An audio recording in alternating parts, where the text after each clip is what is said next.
부르봉 왕조의 태양왕 루이 14세는 패권 장악을 위한 도전에 나선다. 루이 14세는 경제력을 바탕으로 강력한 군대를 양성하여 아메리카, 아프리카, 아시아의 해외 영토를 식민지로 둔다. 프랑스의 모피 무역상 로베르 드 라살은 1682년 칸으로 일리노이강 어귀에서 멕시코만까지 미시시피강 하류를 관통한다. 루이 14세를 기리기 위해 루이지애나로 명명한 라살은 미시시피 분지의 소유권을 주장하며 프랑스의 영토로 삼는다. 카를 6세의 사망으로 마리아 테레지아가 방대한 영토를 물려받자 오스트리아 왕위 계승 전쟁이 터진다. 마리아 테레지아에 반대하여 싸운 루이 15세는 실질적 성과를 거두지 못한다. 영국 및 프로이센과 맞서 싸운 7년 전쟁에서도 상당한 손상을 입는다.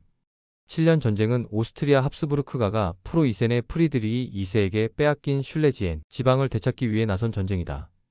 7년 전쟁에서 패한 프랑스는 누벨 프랑스와 인도 영토의 대부분을 잃고 1682년부터 1762년까지 소유한 루이지애나를 스페인에게 양도한다. 미시시피강 서쪽의 루이지애나를 얻자 스페인은 플로리다를 영국에 할양 후 쿠바의 아바나를 손에 넣는다.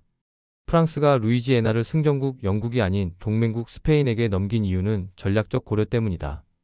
북미 대륙에서 영국의 세력이 지나치게 강해지는 것을 막기 위해 스페인에게 루이지애나를 넘긴다. 스페인은 프랑스와 동맹을 맺고 1796년 제2차 대프랑스 동맹 전쟁에 참여하여 영국의 전쟁을 선포한다. 하지만 영국의 해상 봉쇄로 심각한 정치적 재정적 압박을 받자 국가 부채가 1798년 8배로 치솟는다. 아메리카 식민지와의 교역 특히 멕시코에서 은을 수입하는 데 크게 의존한 스페인 경제는 큰 타격을 받는다. 프랑스 역시 주요 설탕 생산 식민지 생도맹그에서 시작된 노예 반란으로 경제에 치명적 피해를 입는다. 브리메르의 18일 쿠데타로 총재 정부를 해산시킨 나폴레옹은 1799년 11월 9일 통영 정부의 제1통령 자리에 오른다. 나폴레옹은 북미 대륙에서 프랑스의 영향력을 되찾기 위해 7년 전쟁으로 이른 루이지애나 복구에 나선다.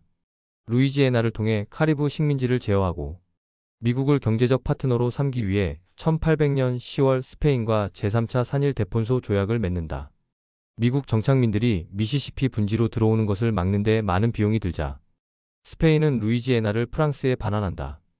프랑스가 루이지애나를 소유하면 영국으로부터 스페인 남아메리카가 보호받을 수 있다 여긴다. 프랑스의 야망과 스페인의 약화가 맞물려 루이지애나를 반환한 스페인은 토스카나 지역의 파르마 공국을 얻는다. 나폴레옹은 토스카나의 영토와 맞바꾸어 루이지애나의 소유권을 되찾지만 생도맹그의 반란으로 골머리를 앓는다. 1801년 11월 생도맹그에 파견한 3만여 명의 원정 대마저 현지인들의 강한 저항과 황열병, 영국의 해상 봉쇄로 거의 전멸당한다. 영국과의 전쟁이 재개되자 나폴레옹은 전략적 파트너 미국의 루이지애나 매각안을 꺼내든다. 미시시피 강의 항구 뉴올리언스 장악을 간절히 원한 미국 대통령 토머스 제퍼슨은 루이지애나 매입에 나선다. 멀로가 이끄는 미국 사절단은 1803년 4월 나폴레옹에게 루이지애나 매각 의사를 묻는다. 영국과의 전쟁으로 재정 상태가 어려운 나폴레옹은 1125만 달러의 헐값에 루이지애나를 팔아치운다. 미국은 제곱킬로미터당 5달러에도 미치지 않는 가격으로 260만 제곱킬로미터의 땅을 차지한다.